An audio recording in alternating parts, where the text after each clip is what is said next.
Vous écoutez Le Salon dans tes oreilles, une balado-diffusion dans laquelle des auteurs, des autrices et des personnalités discutent de leurs livres et des sujets qui animent l'actualité littéraire. Les enregistrements ont été faits lors du dernier Salon du Livre de Montréal.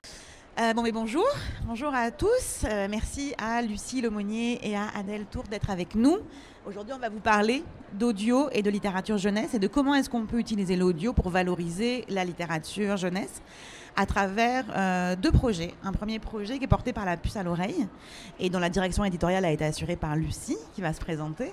Un projet qui s'appelle À l'écoute. Que si vous voulez aller écouter, les enfants, là, il y a un stand juste là-bas, le kiosque 2, pour aller écouter les balados si vous voulez. Puis c'est des balados documentaires en lien des albums de fiction. Et le deuxième projet, en fait, la deuxième maison d'édition, c'est Planète Rebelle, que Adèle représente ici. Est-ce que peut-être tu veux commencer par présenter ce qu'est Planète Rebelle, Adèle ?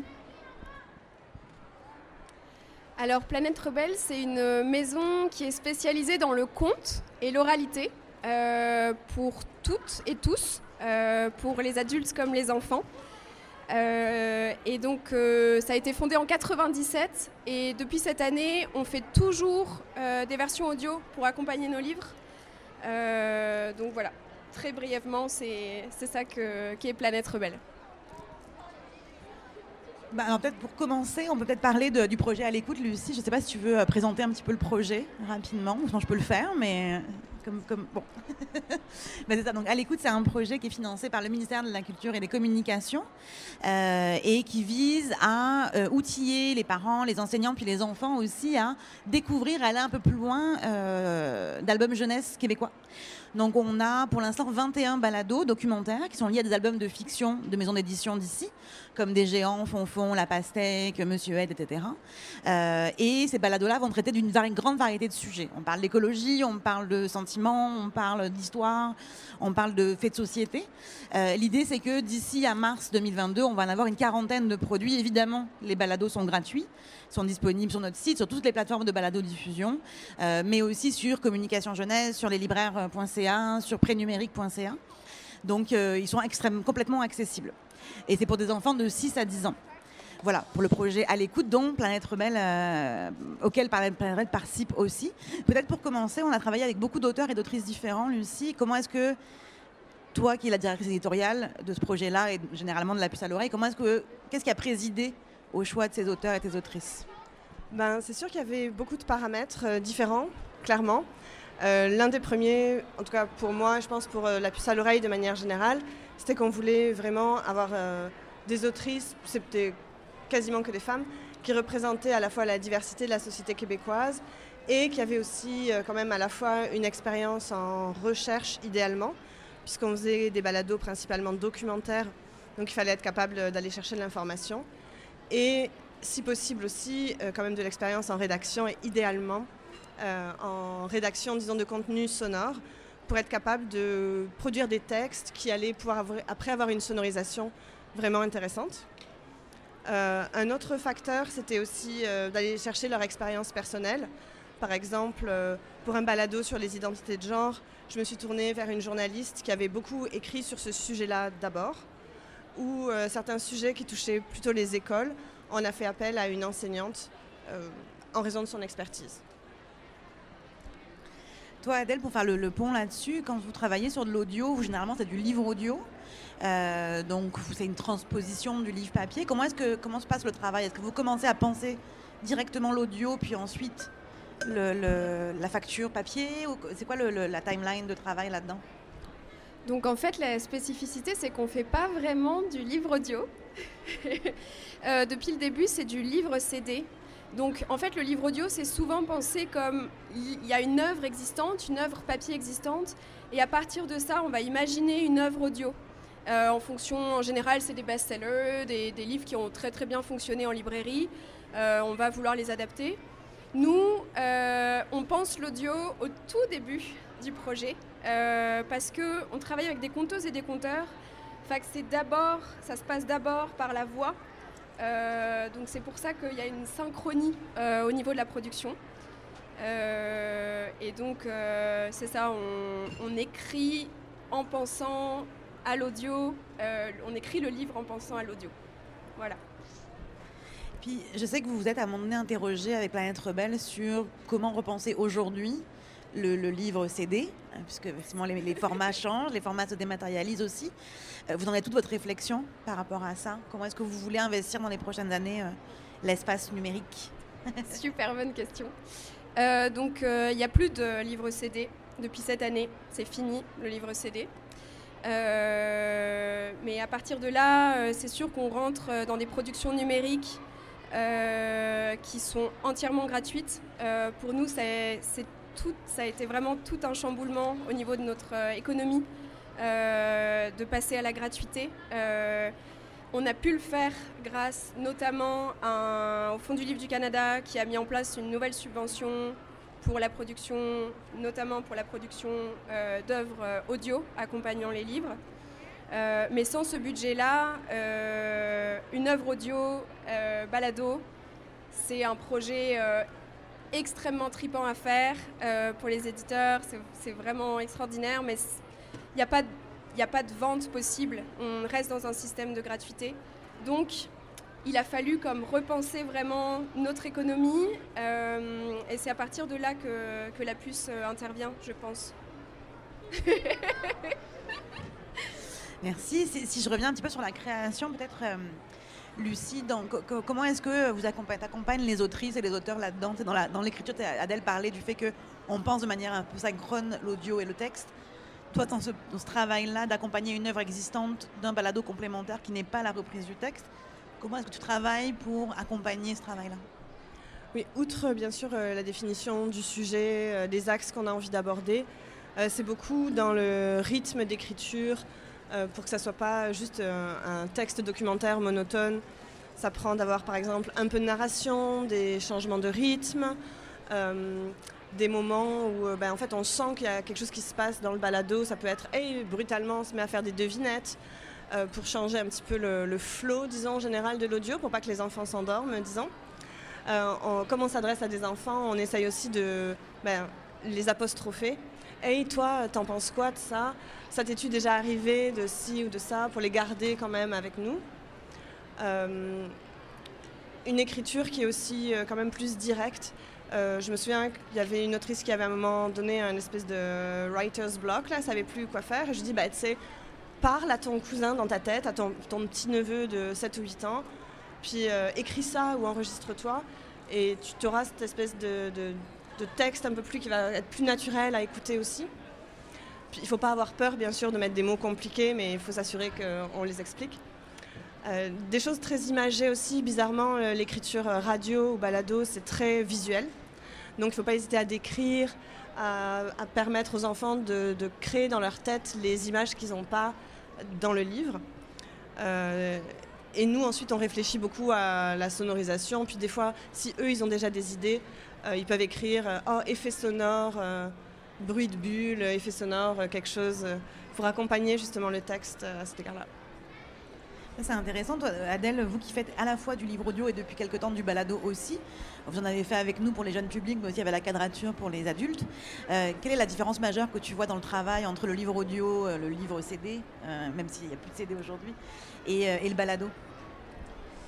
Au niveau de... Il y a eu vraiment un grand shift au niveau de la production. On a fait entrer vraiment... On a pu déjà, suite à cette subvention du Fonds du Livre du Canada, on a pu constituer des équipes de créateurs sonores, on a pu comptabiliser des heures de réécriture aussi pour les autrices et les auteurs. On a pu accéder à des studios, vraiment des réalisations de plus gros budget. Pour la quadrature, on a travaillé chez Oboro notamment, donc ça a été comme une résidence de création. On a pu complètement se payer une résidence de création sonore chez Oboro. Enfin, ça a été complètement... au niveau de la production, on a eu beaucoup plus comme d'espace pour créer, puis avec les petits moyens qu'on avait au tout départ. Mais sinon, c'était intéressant ce que tu disais, Lucie, par rapport à l'oralité du texte, comment les auteurs se retrouvent parfois comme quand on travaille avec des auteurs qui sont vraiment dans l'écrit constamment, comment ils se retrouvent un peu challengés par cette oralité. Puis je trouve ça super intéressant parce que c'est vrai que nous, comme on travaille juste avec le conte, nos autrices, nos auteurs sont déjà comme dans une forme orale qui est beaucoup plus libératrice aussi. Il y a beaucoup moins de... Et effectivement, on peut travailler sur des techniques comme tu l'as proposé, de parler à son petit-neveu directement, de faire des notes vocales, tout ça. Puis c'est une forme d'écriture qui est vraiment très, très, très libératrice. Et c'est ça, nous, on était... Effectivement, c'est vraiment ça qu'on veut travailler en édition depuis le début, là. Enfin, juste l'oralité, puis... ouais. Mais c'est sûr que ça fait je trouve que c'est un défi pour beaucoup, surtout quand on est habitué. On ne peut pas commencer à écrire à la voix passive quand tu fais du balado ou avoir des phrases à rallonge qui font 4 lignes, parce que ça se lit pas bien, ça s'interprète difficilement et ça se comprend mal, surtout je trouve pour un enfant, encore plus que pour des adultes. C'est intéressant. Pourquoi vous avez voulu explorer la balado côté Planète Rebelle? Pourquoi ne pas continuer à faire du livre audio ou du livre CD différemment? Mais pourquoi la balado? Pourquoi cette exploration-là? Personnellement, parce que je tripe beaucoup sur la balado. Je suis une grande consommatrice de balado depuis très très longtemps. Et puis parce que justement, moi j'avais envie... C'est vrai que c'est un gros défi, mais j'avais envie d'entrer dans un format très très accessible. Le livre audio en ce moment, on est encore dans des formats MP3 qu'on essaye de vendre tant bien que mal sur des plateformes sur lesquelles on n'a pas beaucoup de redevances finalement, les auteurs en ont encore moins. Enfin, je sais pas, mais c'est sûr qu'il n'y a pas de modèle parfait là, mais je trouvais que la balado, ça permettait au moins de rendre l'œuvre hyper visible, accessible, quand c'est une production qui fonctionne et finalement ça sert beaucoup plus l'œuvre qu'un petit livre audio MP3 sur une plateforme random qu'on doit acheter finalement qui coûterait autant à produire de toute façon.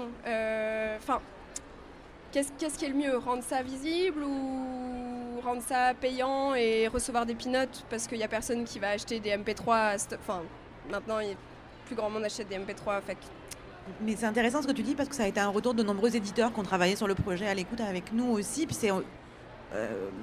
on a également travaillé avec une chaire de recherche à l'UQAM qui a fait une étude sur quel est aujourd'hui l'avenir, mettons, comment est-ce que les éditeurs jeunesse peuvent s'emparer du numérique pour se développer. Et puis l'une des choses qui revenait le plus souvent était l'idée de la complémentarité papier-numérique, c'est-à-dire de dire on n'est pas dans un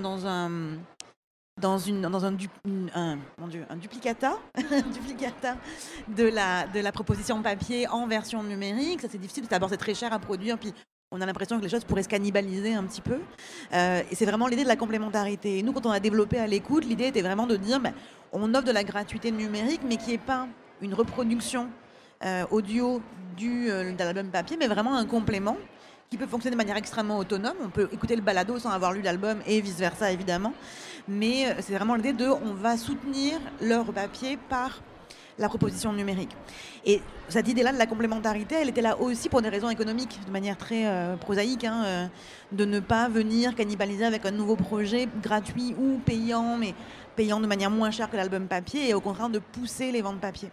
Fait que j'ai l'impression que c'était un petit peu ce qui a présidé aussi du côté de Planète Rebelle au choix. Mais en même temps, je me fais pas... On dirait que j'ai pas trop peur dans ces questions-là, parce que je remarque que les studios de balado ont souvent recours aux livres quand il y a des émissions qui fonctionnent très très bien. On va chercher le livre parce qu'on sait que le public va pouvoir supporter comme la production du balado en achetant un beau livre bien réalisé. Il y a un geste de solidarité possible par là. Et donc j'ai jamais eu peur que le balado supplante le livre, même si on travaille exactement sur une adaptation formelle du texte. Je pense que ces deux objets, le son et le livre, qui vont pas se faire de tort.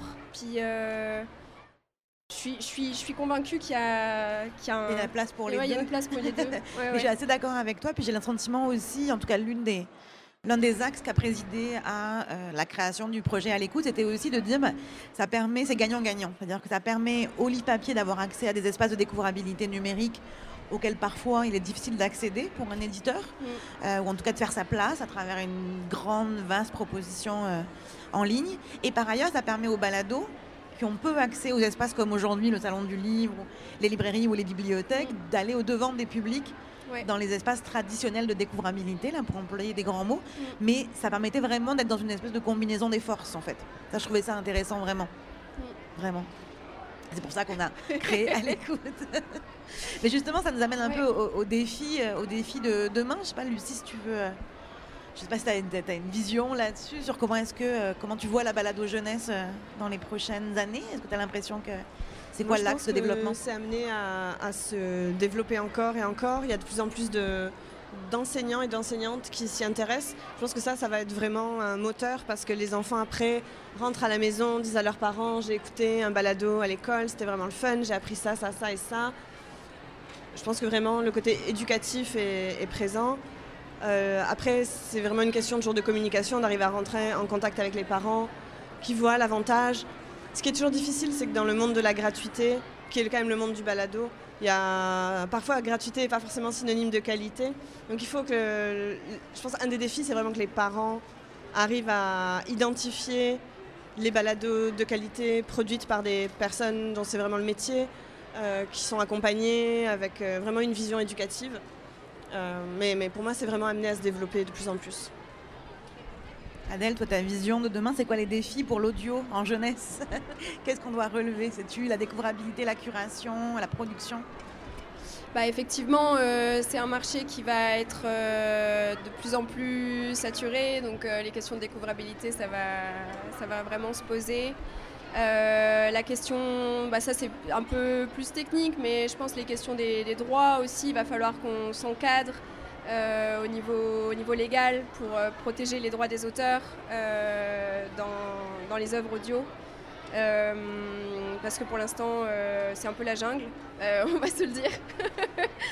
Puis ça, c'est comme... Ouais, c'est, je pense, un défi majeur, parce que quand on rentre dans la gratuité, comment on protège les contenus, c'est autre chose aussi. Ouais, comment on fait de l'argent avec aussi. Comment on fait de l'argent du point de vue des gens Mais qui de toute façon, dedans. c'est tout attrait à l'aspect légal. Sur le nerf de la guerre. Ouais. Il y a de plus en plus, là, Apple commence à proposer des services payants aussi pour faire payer des balados. En tout cas, il y a peut-être une économie qui est en train de se créer autour de ça. Ou c'est une économie où, au contraire, on dit qu'on revient vers le livre papier, où on amène au livre papier. C'est peut-être aussi ça le nerf économique derrière ça qui soutient cette production-là. Je pense qu'on peut s'en sortir en continuant et de créer des œuvres papier qui soient particulièrement belles et qu'on ait vraiment envie, qu'on mette beaucoup de soins sur les œuvres papier, autant que sur les œuvres sonores évidemment, mais plus encore, de plus être dans le jetable, dans le cheap, l'imprimé en Chine, vraiment de mettre beaucoup de soins dans l'œuvre. C'est sûr que ça va faire augmenter les prix du livre parce qu'on va travailler avec plus de valeur dans notre travail, mais ça va permettre de soutenir la création des œuvres sonores. Ça va permettre de... Je pense que j'ai de l'espoir pour ça. Je pense que les gens vont vouloir comme acquérir de plus en plus de belles œuvres plutôt que des œuvres jetables là. Fait que... Voilà. Est-ce que vous vouliez ajouter quelque chose? Ce qu'on n'aurait pas abordé? Écouter des balados. Exact. Est-ce que vous avez des questions, peut-être des réflexions à nous partager? Non. On était un peu dans notre salon. Quoi?